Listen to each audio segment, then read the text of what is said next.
안녕하세요. 까치살모입니다. 여러분의 응원 덕에 다행히 수술 잘 받고 퇴원했습니다. 지금은 집에서 요양 중인데 솔직히 심심하네요. 그래서 침대에 가만히 누워있기보다는 집에 가만히 있으면서도 할 수 있는 영상을 한 편 또 만들어 봤습니다. 오늘은 그래서 상대적으로 자료 등이 잘 준비되어 있는 상당히 안정적인 내용이라고 할 수 있는 LAMD와 LAMD의 발전형이라고 할 수 있는 LAMD2에 대해서 다루어 보도록 하겠습니다. LAMD가 뭔지는 대부분 분들이 알겠지만 그래도 혹시 모르는 분들을 위해서 설명하자면 이 무기는 우리 KAMD의 최하층 방어 장비로서 북한의 장사정포를 방어하는 게 주요 목적인 요격 시스템입니다. 주로 북한의 300mm에서 400mm의 방사포를 방어하는 게 주요 목적이고요. 부수적으로 순항미사일 등을 방어하는 임무를 부여받고 있습니다. 흔히들 이 녀석을 이스라엘의 아이언돔과 비교하지만 아이언돔은 LAMD보다는 좀 더 낮은 고도의 작은 로켓을 요격하는 용도이고 이 녀석은 북한의 300mm급 이상의 대구경 방사포를 방어하는 게 주 임무입니다. 그러나 대구경 방사포를 방어하는 게 주요 임무이기에 오히려 북한의 소구경 방사포나 야포탄은 방어하지 못하죠. 그러나 이건 아셔야 합니다. 그럼 이스라엘의 아이언돔은 이런 대구경 방사포를 방어할 수 있냐고 물어본다면 이스라엘 업체 측에서는 단거리 탄도미사일도 방어할 수 있다고 주장은 하지만요. 현실적으로 미사일의 센서가 너무 약하고 미사일의 속도가 너무 느려서 아이언돔은 이런 대구경 방사포를 방어할 수 없다는 점입니다. 한마디로 모든 걸 다 할 수 있는 완벽한 시스템은 존재하지 않습니다. 그리고 또 한 가지는 이 미사일은 가격이 발당 6억이라고 하면서 아이언돔의 타미르 미사일의 발당 가격은 불과 수천만 원이라고 이야기하면서 이 미사일이 지나치게 비싸다고 이야기하는 분들이 많은데요. 이건 제 주장이 아니라 업체 관계자의 주장에 따르면 아이언돔의 타미르 미사일도 결코 발당 수천만 원은 아니며 실제로는 발당 5억 정도 한다고 하며 미사일의 성능에 비해서 LAMD의 미사일이 결코 비싼 건 아니라는 이야기를 하셨습니다. 그럼 LAMD의 미사일은 어떤 구조의 어떤 모습일까요? 우선 발사대는 16개의 포드 2개로 이루어진 구조로 한마디로 발사대 한 대에 32발의 미사일이 들어가고 한 개 포대에는 6개의 발사대가 들어갑니다. 그리고 신속한 재장전을 위해서 발사대 자체의 재장전 시스템을 가지고 있다고 하는데 제가 보기에는 자체적인 크레인을 가지고 있는 것 같습니다. 그리고 미사일의 크기는 3m 이하이며 여러분도 아시겠지만 이 미사일은 해공 미사일을 기반으로 해서 개발되었습니다. 그러나 발당 10억 원 정도 하는 해공에 비해서 가격을 떨어뜨리기 위해서 해공처럼 수직 발사대가 아닌 경사 발사대를 사용하고 있으며 경사 발사대를 사용함으로 인해서 해공에는 달려있는 추력 편향 노즐을 달지 않았습니다. 그리고 해공에 달려있는 연령상 시커는 달지 않았고 그 대신 우리나라 최초로 KA-밴드 A사 레이더 시커를 사용하고 있습니다. 참고로 해공에는 KU-밴드 일반 레이더 시커가 달려있죠. 그래서 이 미사일은 이리 만들어져서 최대 사거리가 7km와 최대 요격고도 7km를 형성하고 있으며 한마디로 반경 7km 안으로 들어오는 목표에 대해서 요격행위를 하게 되어 있습니다. 그리고 이 녀석에 사용하는 다기능 레이더인데요. 현재 이 사업은 체계 통합과 미사일 등은 LIG가 담당하고 있지만 레이더는 한화가 하고 있습니다. 그리고 그래서 이 LAMD의 레이더는 바로 UAE를 위해서 한화에서 개발 중인 천공의 신형 다기능 레이더의 축소판입니다. 제가 한화의 신형 수출용 천공용 다기능 레이더의 크기가 4m급이고 레이더 소자 숫자는 13,000개라고 이야기를 했었는데요. LAMD의 레이더는 이 수출용 천공 레이더의 축소판입니다. 그러나 축소판이라고 해도 그 재원과 성능은 실로 놀라울 정도로 뛰어납니다. 우선 레이더의 크기는 3m급으로 천공의 신형 다기능 레이더보다 1m가 줄었습니다. 그래서 당연하지만 레이더 소자 숫자도 줄어들었는데요. 레이더는 당연히 천공과 마찬가지로 X밴드이고요. 레이더 소자 숫자는 11,232개입니다. 그리고 더욱 놀라운 건 이리 크기가 줄어서 출력도 줄어들었지만 출력은 280kW급으로 190kW급으로 알려진 미국 패트리어트의 신형 레이더보다도 출력이 강합니다. 이리 만들어져서 이 레이더는 무려 130개 이상의 목표와 동시교전이 가능하다고 합니다. 물론 천공의 신형 다기능 레이더보다는 크기가 축소된 건 사실이지만 이 정도로도 정말 괴물 같은 스펙임에는 부인할 수 없는 사실입니다. 그럼 이 레이더가 왜 이리 괴물 같은 스펙으로 만들어지냐고 하면은 아예 이 레이더는 LAMD뿐만 아니라 그 후속 사업으로 진행되는 LAMD2에 좀 더 사거리가 길어진 미사일의 요격도 지원해야 하기 때문입니다. 그럼 LAMD2는 어떤 미사일이냐? 아마 이 부분은 제가 유튜브에서는 최초로 이야기하는 것일 겁니다. 지금까지는 LAMD2가 만들어진다는 이야기만을 들었지.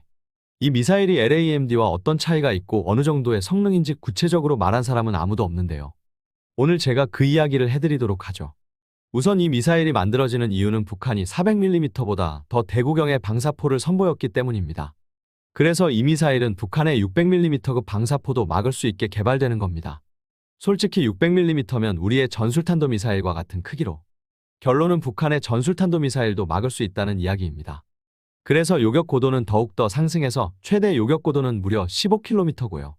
기존 LAMD 미사일보다 미사일도 커졌기 때문에 기존 LAMD에서 사용하던 발사대는 사용 못하고 130mm 유도로켓2의 발사대를 사용하게 된다고 합니다.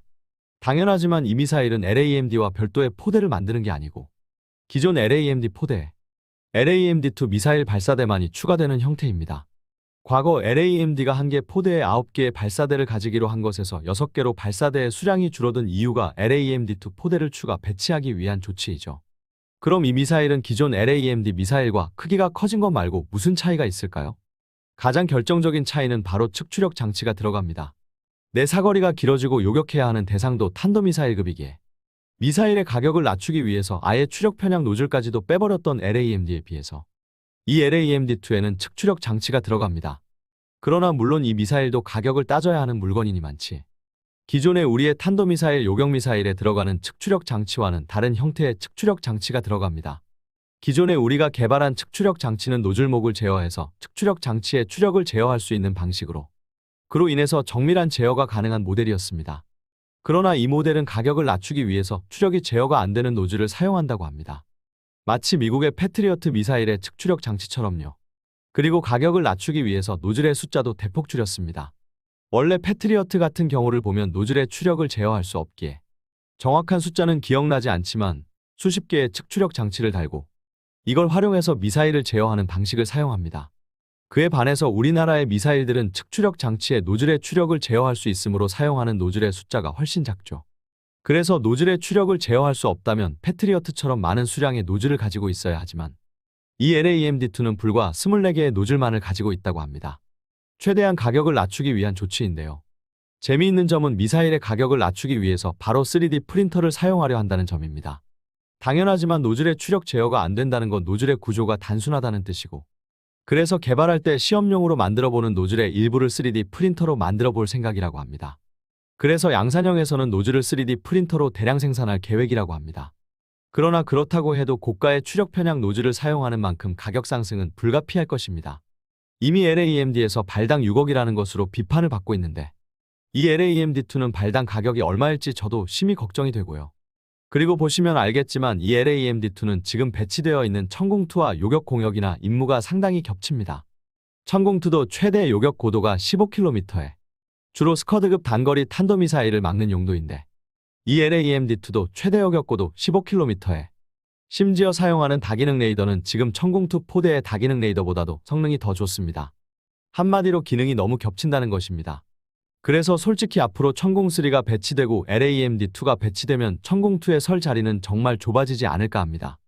솔직히 LAMD2가 방사포 요격용 미사일로는 가격이 비싸다고 할 수 있지만 발당 가격이 18억인 천공2보다는 가격이 쌀 건 자명한 사실이기도 하고요. 거의 절반 가격에 동등한 성능을 가지는 거라고 할 수 있죠. 재미있는 점은 우리가 이런 레이더 소자 숫자가 1만 개가 넘는 레이더를 개발하는 이유입니다. 물론 당연히 성능을 높이기 위해서 레이더 소자를 많이 사용하는 것도 있지만 또 다른 이유는 이 레이더 소자는 국산이고 그리고 국제 경쟁력을 높이기 위해서는 우리 군에서 대량으로 사용해 줘야 하기 때문입니다. 이게 무슨 말이냐면요. 우리나라는 X밴드 레이더 소자를 국산화하고 대량 생산을 준비 중인데요. 이게 비단 군용으로만 사용되는 게 아니라 민간 통신망에도 사용되는 겁니다. 군용으로만 대량 생산하는 게 아니라는 겁니다. 그러나 초기에 대량 생산할 때는 그 수율도 높지 못하고 그래서 가격 경쟁력도 외국산에 비해서 떨어질 수밖에 없습니다. 이런 수율 문제와 가격 문제를 해결하려면 정부 차원에서 대량 구매를 해줘야 합니다. 그리고 솔직히 가장 만만한 게 군대이고요. 그래서 우리나라 군대가 국산 레이더 소자를 대량 구매해줘야 하기 때문에 우리가 개발하는 레이더의 대량의 소자를 사용해서 사용량을 대폭 늘리는 이유도 있는 겁니다. 더욱더 UAE 이용은 국산 소자를 사용해서 수출까지 하는 거니까요. 그래서 오히려 필요 이상의 고스펙을 가진 이런 괴물 레이더가 나온 겁니다. 물론 이런 괴물 스펙의 레이더들은 우리 요격미사일의 요격 성공률도 높여줄 것이기도 하고요. 어떤가요?